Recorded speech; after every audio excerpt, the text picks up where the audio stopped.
Welcome to My Healing is Your Healing, a podcast for the woman who is ready to stop performing and reclaim her voice. I'm your host, Celeste, and around here, we don't do surface level. We go deep. Each week, we'll explore concepts like self-discovery, radical honesty, and the kind of healing that rewrites your story from the inside out.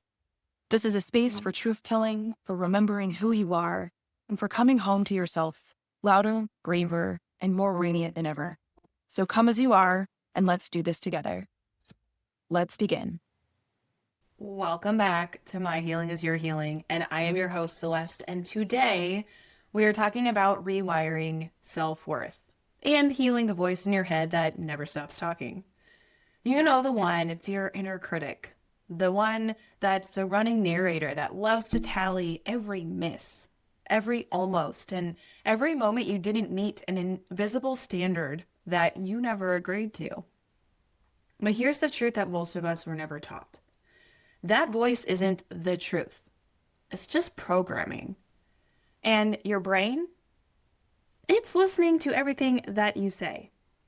And today we're diving into the science and the soul of that. How the subconscious gets wired. And how language literally shapes your reality. And how to talk to yourself like someone worth believing in. Because you are. Somewhere along the way, a lot of us learned that love had to be earned, that worth became a scoreboard that we kept filling with achievements and approval, or how quietly we could keep our own needs. We learned to read the room before we even learned how to read ourselves, to keep everyone else comfortable, even if it meant abandoning the parts of us that were aching to be seen. And then one day, you wake up and you realize that you've been trying to prove what was never meant to be proven in the first place. That you are enough, regardless of your titles or your timelines or anyone else's opinion. I've been thinking about how our brains clutch these stories. We say, why does this happen to me? Or I'll never get this right. Or this is so hard, I can't do this. It's just who I am. And every time that we repeat those stories, even if they're silent, we carve those neural pathways even deeper. Those neurons that fire together, wire together. And the brain is a prediction machine. It seeks consistency, not truth. It doesn't ask, is this helpful? It asks, is this familiar? So when you've rehearsed a belief long enough, your brain files it as this is how we operate now. And it builds your attention, your memories, and your behavior around that thought. And that's why breaking old thought patterns can feel impossible. It's not that you're weak or lazy. It's just that your brain is doing its job. It's trying to protect you from change by clinging to the known, the familiar. And language is the steering wheel. The words that you use become the lens that you start to live through. Negative in, negative out. But, and this is the part that I really love, the opposite is also true. When you start speaking life, your brain starts listening for it. So if you say, this is hard, your brain nods. Yep. If you say, I can't, it agrees. But when you say, I'm learning, or I'm growing through this, or I've done hard things before and I can do this too, your brain tunes towards those signals as well. And those tiny shifts in there, from limitation to possibility, that opens a brand new groove. And this is where rewiring begins. Those micro moments of language that change what your brain predicts, what your nervous system expects, and what you allow yourself to try. And that's really what today is about. How we stop defining ourselves through old stories and outdated wiring, and start speaking to ourselves like someone worth believing in. Because healing your self-worth isn't just love yourself in the mirror. It's cute but shallow. It's retraining the voice in your head to be an ally instead of an enemy. It's teaching your nervous system that safety doesn't come from people-pleasing or perfection. It comes from inner trust, being on your own side on purpose. So my guest today the incredible Lisa Manzo. She's an NLP master practitioner, a hypnotist, an emotional trauma coach, and the founder of the Phoenix Mind. Lisa's work bridges science and soul. She can talk neuroscience and healing in the same breath, but make both feel very personal. She helps people rewire their limiting beliefs, master their emotional regulation, and rebuild their sense of self from the inside out. As a trauma-informed emotional intelligence strategist, she has spent years helping leaders, high achievers, and everyday humans move beyond stress and trauma and self-sabotage and back into alignment with her truth. Her story is powerful. For years, Lisa believed she had to earn love by being perfect, that her voice didn't matter, and that her feelings were wrong. Through recovery and emotional intelligence work, she learned that so many of us are still discovering.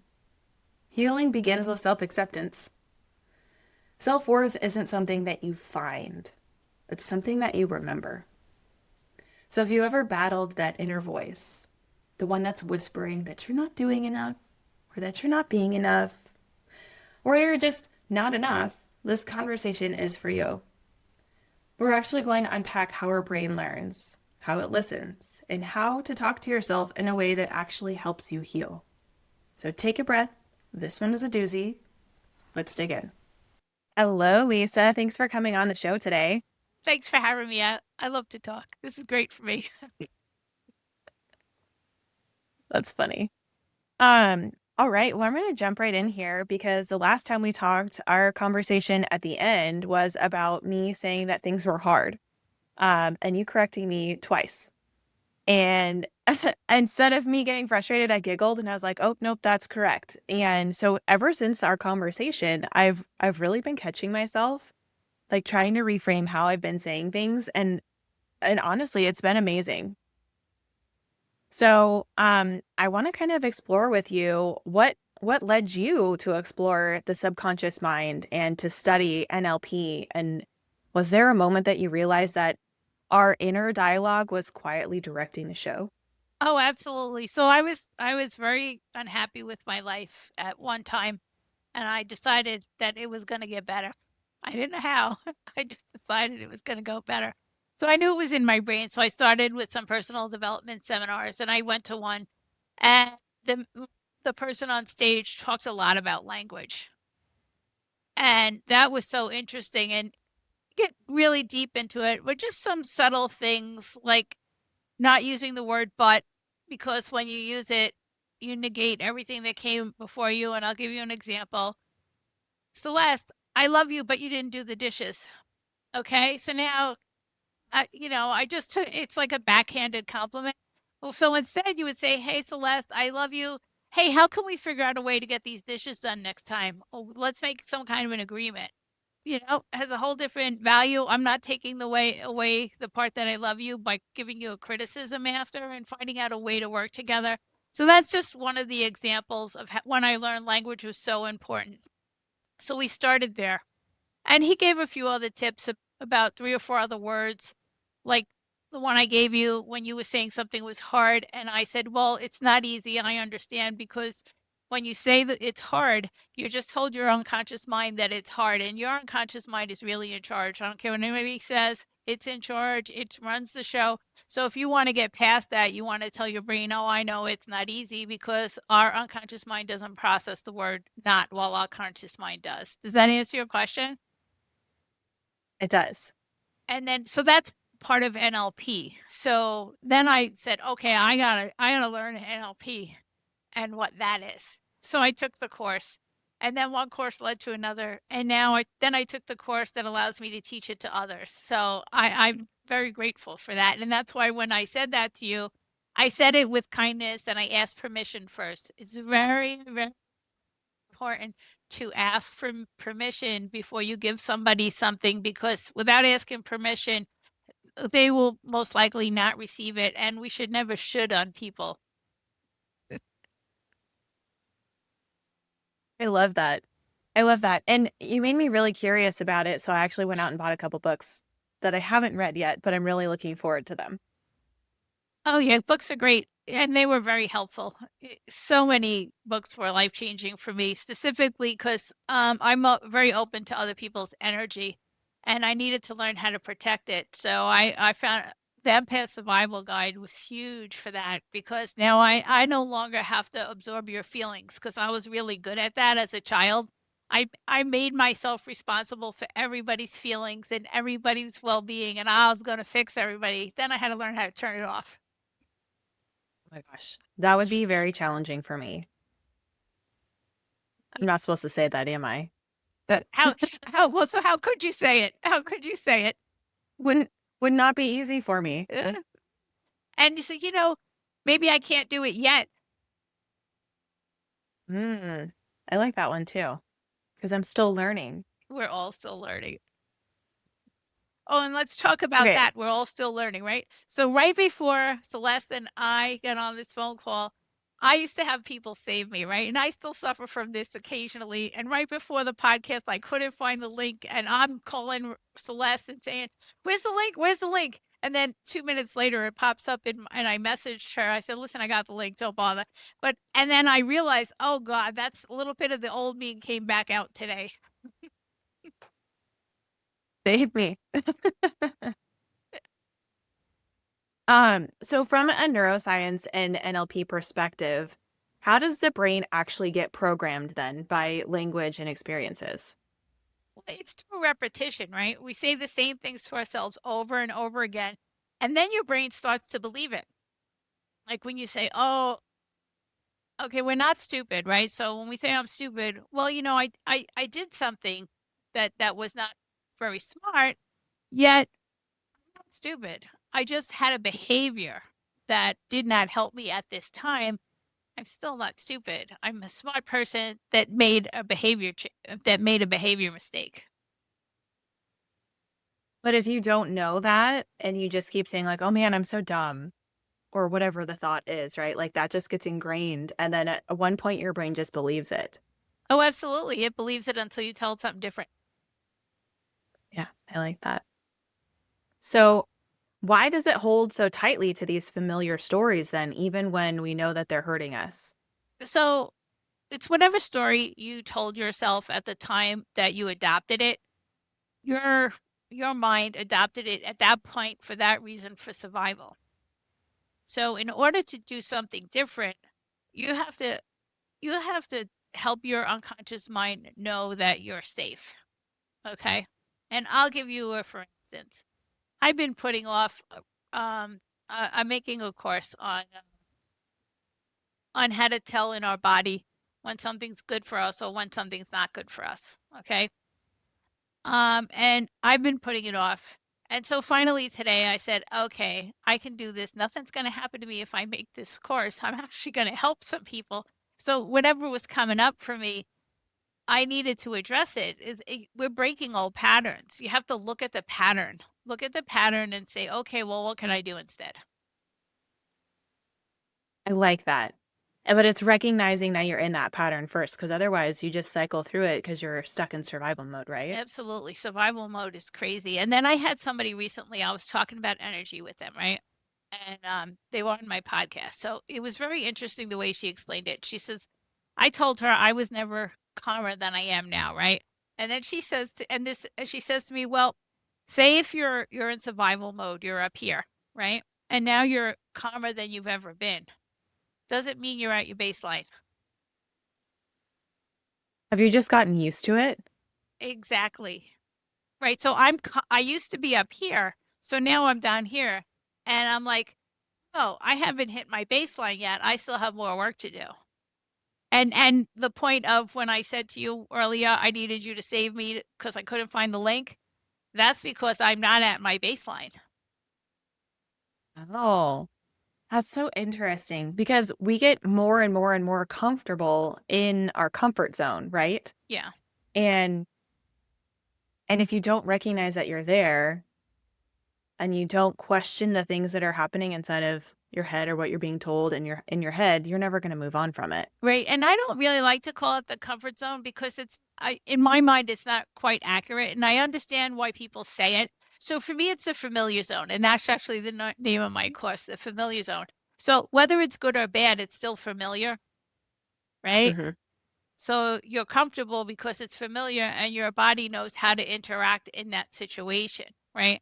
So we have to figure out in our body the familiar zone that's good and the familiar zone that's bad, what the feeling is, so we can do something different.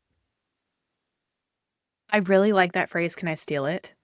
Listen, we're not stealing. Please feel free to use it. I don't own it. I haven't trademarked it. Maybe I will, maybe I won't. But it's the familiar zone. And I'm on TV, I'm on your show right now on October 14th saying it. So I said it. It's all good. Use it. I love it because I keep referring to it as a comfort zone because you feel like this is your place, right? Like you are stretching yourself to go to a new place that's even scarier or more uncomfortable Unfamiliar? than you're in. Unfamiliar? Unfamiliar. Yeah. Unfamiliar. Uncomfortable. Okay. I like that. Because everything becomes familiar, right? Okay, so the last job I had, it was during COVID. I was working as a nurse. They were so short-staffed. I had way, way too many patients, and it was very stressful for me, right? And it was unfamiliar. Okay? After like 3 or 4 months, it became familiar. Just like any relationship, any friendship, anything that you do, the more often that you do it, the more it becomes familiar. And then it's not scary anymore. Exactly. Yeah. Okay, I like that. I'm going to stop telling myself that I'm in my comfort zone because it's really not comfortable here. It's just because I know it. Right. Okay, I like that. So I remember you telling me that your brain is always listening. And can you explain how the words that we use, especially about ourselves, create these neural pathways that either reinforce or release our old identities? Okay, so it's through repetition that we reinforce it. And I can tell you for sure that I've released some old negative patterns because I no longer have certain thoughts about, oh, I can't do this. It's not for me. I don't have the skills, which is the story I used to tell myself, right? And I know that they don't come up.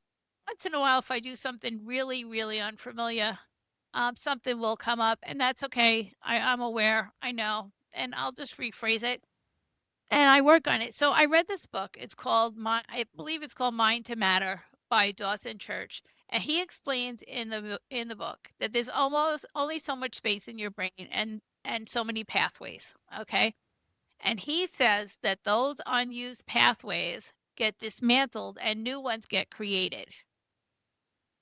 Okay. So, and they get Okay. created through repetition of the new thing you want to encounter. And I really like I that. could tell you it's true because some of those old thoughts that I used to have, I don't have them anymore. And I don't go, I keep them, I don't go looking for them because I know they're gone.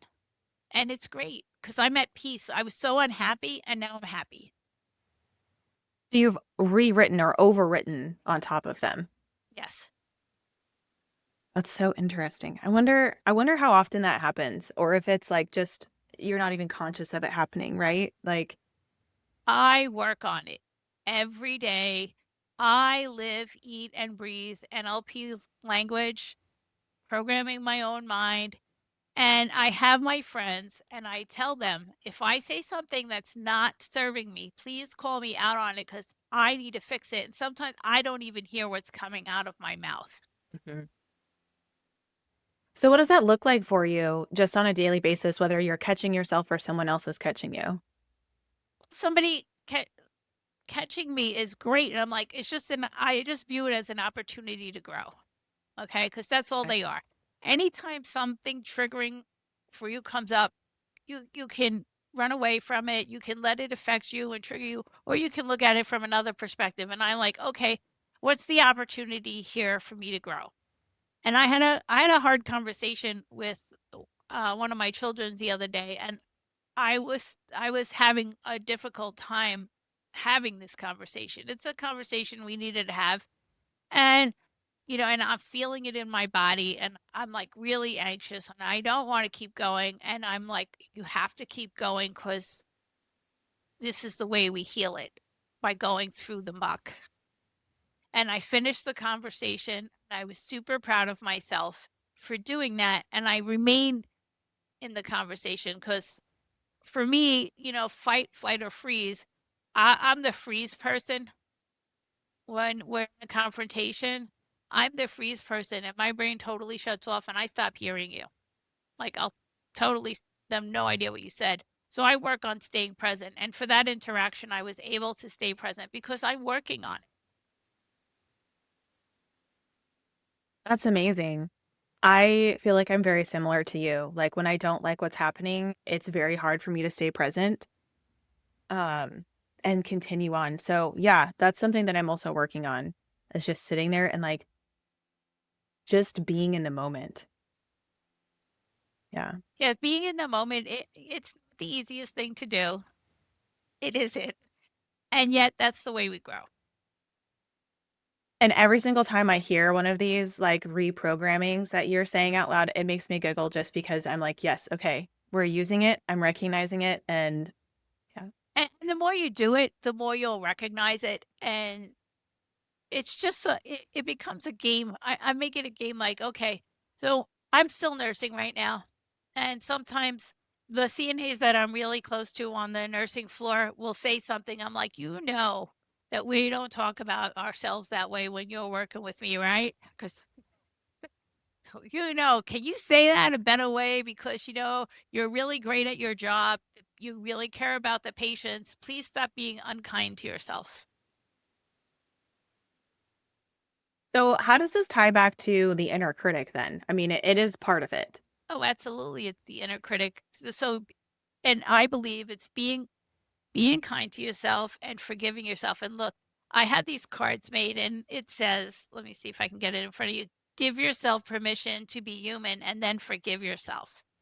Okay. I Do you had, carry these around? yeah, because this is what I had. Yeah. This is what I had. That inner critic was so loud in my head. I made these so that I could have them and I could look at it every day. And I'm like, yeah, I am human and I can let that inner critic go. And it works. I love that. Do you hand that out to people? Yeah, now they're my business cards. They actually have my name on them now.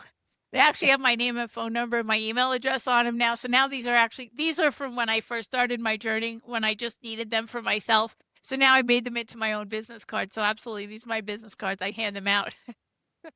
I love that. I think you showed me the pink side when we were on our podcast together, and this blue side is my favorite. Yeah. It's okay to ask for help. Yeah. Okay. Yeah, there's a lot of times when you also choose to be the victim and you want to tell yourself those things. So how do you get yourself out of those ruts where it's like, I feel so bad and I want to feel bad? Okay. Yeah, you have a role in everything that happens to you, okay? You have a role in it. You may not be 100% at fault, but the other person is not 100% right either. You have some portion on this road is your responsibility. You have to look at it and say, okay, what here is mine? And what could I do different in the next time when something comes up? Let me give you an example. This was really cool for me. I had somebody book onto my podcast, right? And my podcast is about emotional intelligence and hearing your story about how you've overcome something, how and what tools you use to help yourself get there, right? And now we also know, I already talked about it, that the old me used to freeze, right? And he gets on my podcast and we're recording and he starts going on a political rant. And, and the old me would have just let him keep going. And the new me is like, excuse me, do you remember what we signed up for, what this podcast is about? He goes, yeah, and I'm not here for that. And he says, I need to get my message across. I said, you can get your message across, but maybe you should create your own podcast for the people that want to hear your message, because this is the podcast about emotional intelligence and helping other people through struggles. This is not a political podcast. So I think you're in the wrong venue. And he goes, "You're right." And he like he left the Zoom meeting. He That was hangs up. the end of it. And but it was a great experience for me because I got a chance to heal a part of myself that would have ran away in the past from a confrontation, and I stayed present, and I was like, "Wow, this is so huge. It's such a big accomplishment for me." I love that. Do you do anything to like celebrate those little mini wins that you have I go or to to I recognize them? actually do the happy dance in my house. I have my own happy dance, and I go in the mirror, and I'm like, "Yeah, you did it." I acknowledge, like, what I did while looking at myself in the mirror. Or I'll just get if I don't like, if I'm not at home, I'll get out my phone, and I'll put the camera on me, right? And I'll say, "You did it," just so I can see it in myself. I love that. It's like a mirror affirmation, right? Where you're looking into your own eyes and like acknowledging because you're the only person that really deep down knows what it means to you. Right, and it was so huge for me to stay present. I love that. Okay. So, why do you feel like it's so difficult to shift out of this negative thinking or that self-criticism once those beliefs are wired in? Okay, so first of all, you have to wanna change. Okay, so that's number 1. You have to wanna change, and there are a lot of people that are very happy and comfortable in their lives with the way things are, and they have no desire to change. So, period. So, that's not on the agenda for them. You have to want it, and you have to become aware. So, I became aware that I was completely unhappy and something had to change. But you have so many people out there that are not living their best life, but they're happy, and they don't wanna change, and that's okay. And I Their familiar zone hasn't kicked them out yet, exactly. They're familiar in their familiar zone, and they're happy there, and they're gonna stay there forever. and that's okay. It is. But when you find those people that are starting to itch to get outside of their familiar zone, those are the fun ones because then they start to grow. Even if it's painful, Right. It is. And so when I work with somebody, I tell them up front because, I don't know how to sugarcoat something. I couldn't sugarcoat something if I tried. Maybe I could, but it's not my personality. I can say it nicely and kindly. I'm gonna say, when we work together, I'm I'm gonna call you out on some stuff, and you're not gonna like me. Yet, are you okay with it? Because if I get a no, I can't work with you because you're not there yet. You're not yeah. ready yet, and you will be. But I need an no, but see, I caught myself. And I need an answer to the question, is it okay for me to call you out on this stuff and for you to rephrase it? And if they give me a no, then I I can't help you. And I'm going to take your money for something I can't help you with. You have to be ready. And even if you're not ready, you have to be willing and being able to take direction. When I first started this journey, I remember sitting in the rooms and the person on stage, well, you got to do this and you got to do that. And I'm looking at them, well, I'm not doing that. And I'm hearing it in my own brain. I'm not doing that. And here I am 5, 6, 7 years later, and I'm like, I'm doing all of that. It's amazing. Yeah. So, in that process, then, what is happening internally when someone tries to reprogram that long-standing pattern? Like, what's that beginning feeling? Well, they're all wins, right? Even the little ones. Like a minute ago, that I said the word but, and then I corrected myself, right? It's a little win. And I acknowledge the fact out loud. Oh, I said the wrong word. Let me correct myself, right? It's really important to acknowledge in your brain out loud these corrections that you made. And I'll be having a conversation with somebody, like say you, and I'll say, "Oh, I need to rephrase that. Give me a second, and I got to think about it because I want to say it in a better way for myself because my brain's always listening." It is. It is. So, I know that that process still feels like very painful, right? How do you talk people through that? Like knowing that there is still it's going to be rough as you're transitioning through that learning process. So, when we're talking and stuff is coming up for them, okay, it's like, okay, what exactly is coming up? Where is it? Where do you feeling it? What's going on? Talk to me. And then we'll have conversation and I can ask questions. Where do you think that came from? I don't know. Well, what if you guessed? Because we can always guess. And 90% of the time we guess, we're exactly right. Some people don't want to guess because they don't want to actually say it. But if we're guessing, it kind of takes the edge off of what we're doing. And part of it is taking the edge off all the work that we're doing to make it a little easier for our mind to accept and not push back. So when I say guess, it calms the central nervous system and we can get past it. So these small bite-sized pieces rather than like taking off the whole chunk. Well, you can't take the whole chunk out. It's a little bit at a time. You work on one portion and then you work on the next. It's a process. I'm still healing. I think it's just a lifelong journey. I'm getting better every day. See, I'm programming myself right now as we're talking. Do you have a list of go-to phrases that you use for yourself, or is it always different? No, I have a lot of the same phrases because the mind loves repetition and we learn from repetition. And I add yet when I don't know how to do something, I say, well, I don't know how to do that yet. So it tells my mind I need to learn. And then it's so interesting because then magically opportunities come up for me to learn what I just said I didn't know how to do. Really? Yeah. Like, is it your brain just like seeking out those options, or is it the universe conspiring to give them to you? I think it's a combination. It's like somebody messaged me on Instagram. I'm like, yeah, I haven't really figured that out yet. Right. And that was last week. Yeah. And in this coming week that I've been on it, I'm like, oh, that's how you do that. Oh, that's how you do that. And so like I'm starting to figure it out. Like I understand how Facebook works completely, and Instagram still is a little challenging for me. And yet I will get it because I'm determined. Because the more time you spend in a place, the easier it's going to get. That's right. And become familiar. Yeah. Good familiar. Good familiar.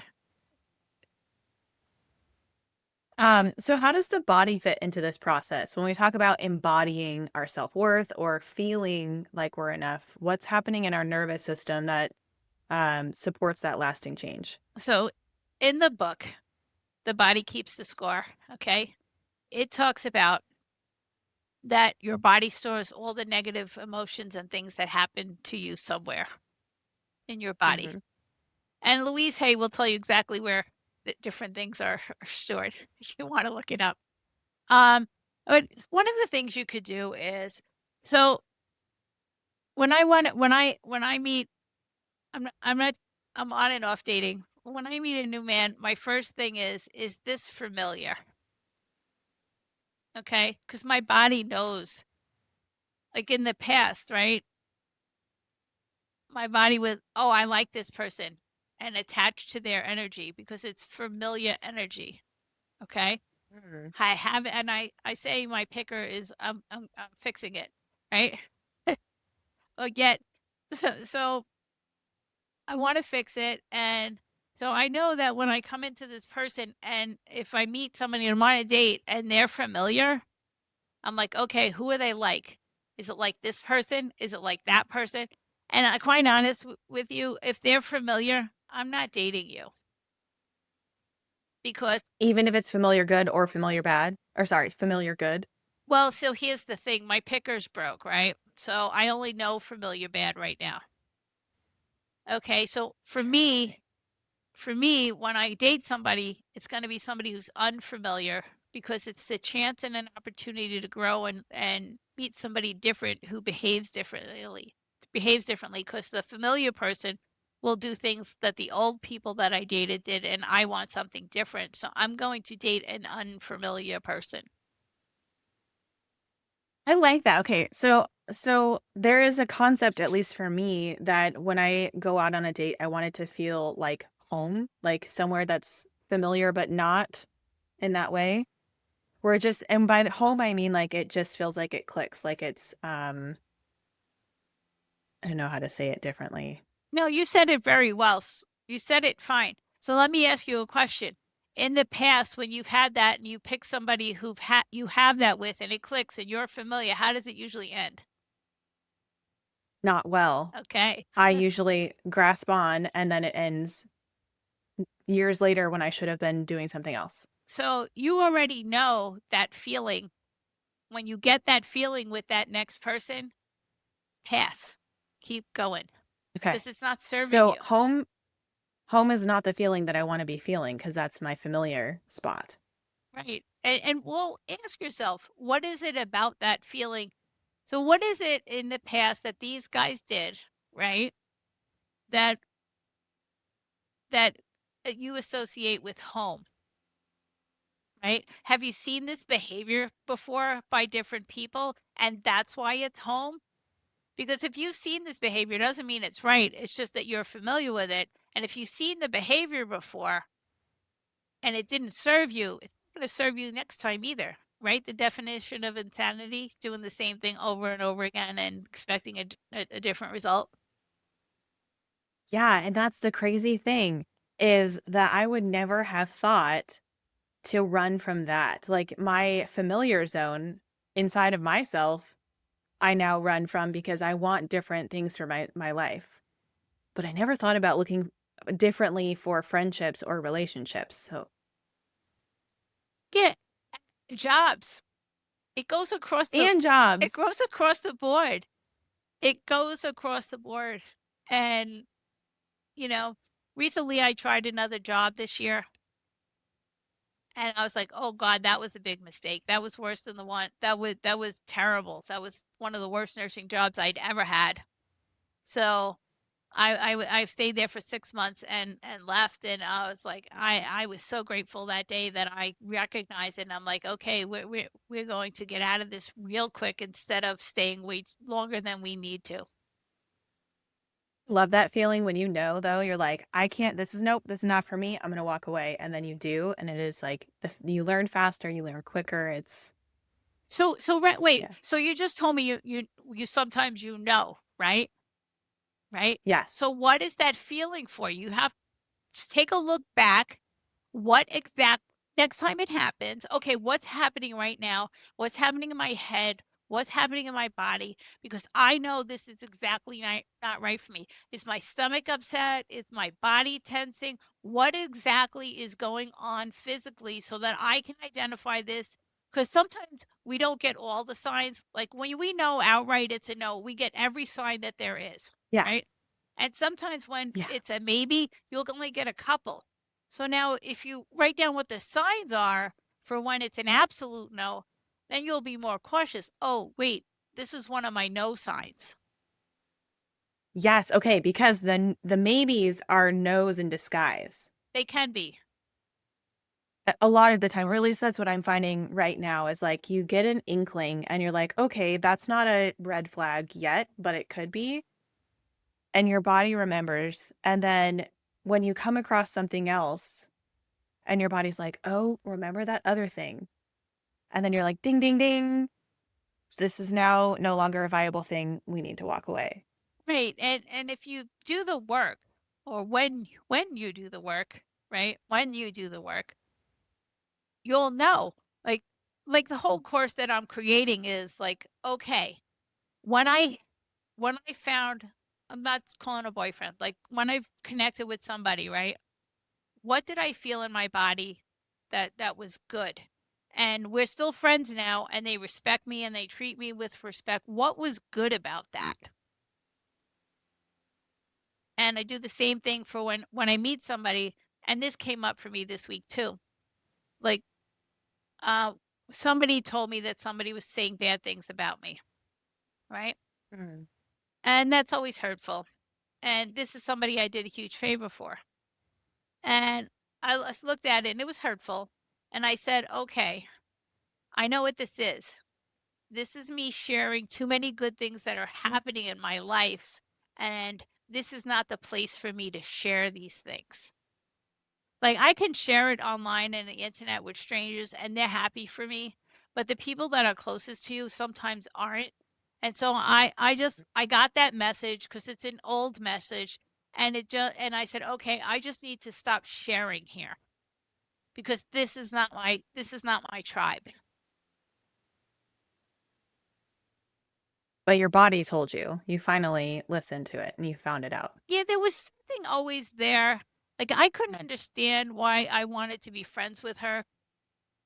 And then after this thing happened with the person was talking to me, I'm like, "Oh yeah, that's that old familiar feeling when I was picking the wrong person, and it was familiar, that's why I was doing it, and now I can just let it go because I was able to make the connection." And now next time if you see it, I can walk away you walk because away. I've identified it. Yeah, I love that. Okay. So I have one more question. Sure. You teach that self-forgiveness is a critical part of healing. How does forgiving ourselves rewire the brain or quiet our inner critic? And what is the emotional intelligence behind that process?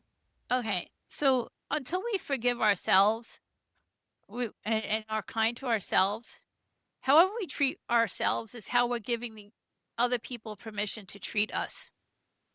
Yes. Okay? So when you're not forgiving yourself and your inner critic is loud and proud, it's just and screaming at you, when you're not forgiving yourself and you're doing that to yourself, you allow other people to treat you that same way. And you're worth more than that.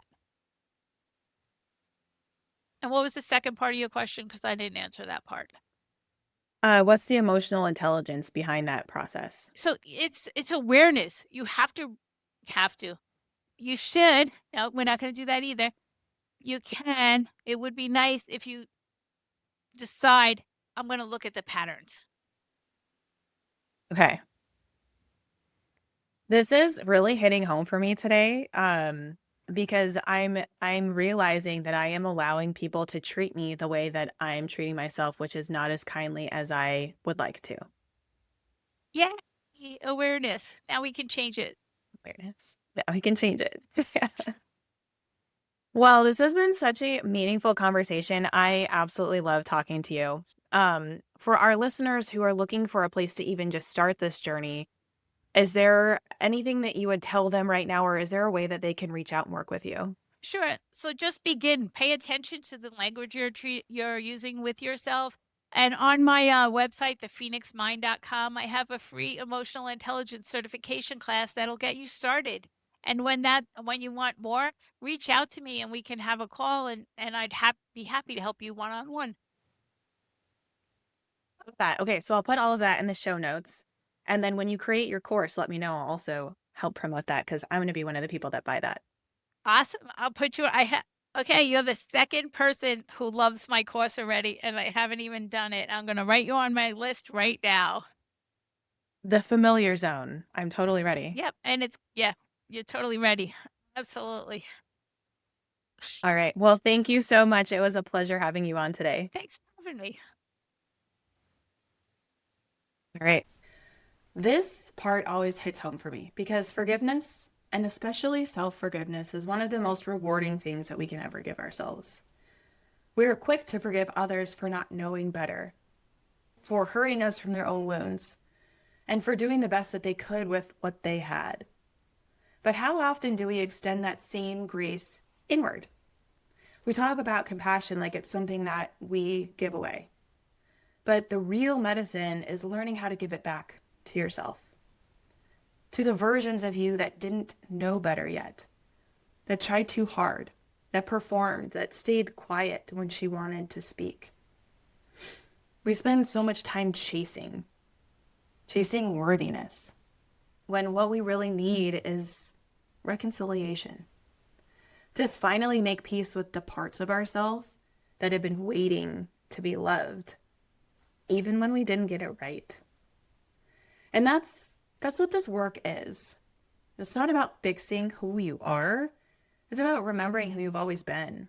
So I want to thank each and every one of you for being here today. I know this isn't always easy work, or it's not going to be easy work.